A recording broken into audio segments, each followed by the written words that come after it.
Vamos, Ernai judutarrak diela, Israel prácticamente. No. Claro, kristauak musulmanek eta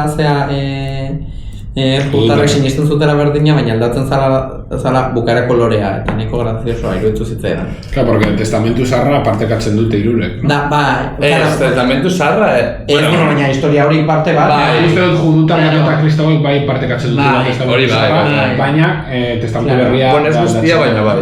Claro. El penta, no sé qué. Igual hori da pixkat garaiko jekasetan nahi, Bai. No, eta gainera, deskeatzen danean horrelako gauzak. Dea, tipo, gender dia son Jesusen alde, eta beste erdia son Jesusen kontra? Ez que total, eta aldatu jainkoan asuntua da sozialismoa.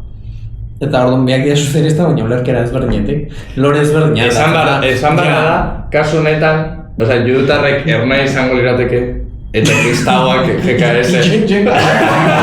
Bai. Judutarrak...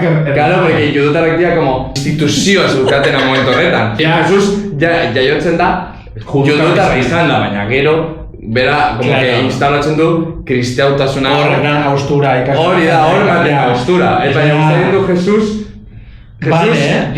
judutarretatik. Vale. Eta, interpretu daiteke GKS... Vamos, Ernai judutarrak diela, Israel prácticamente. No. Bildu Israel izango litzateke. Bada, declaración directa.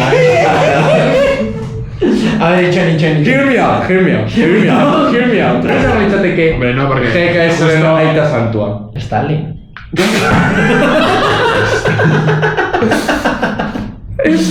Stalindísimo.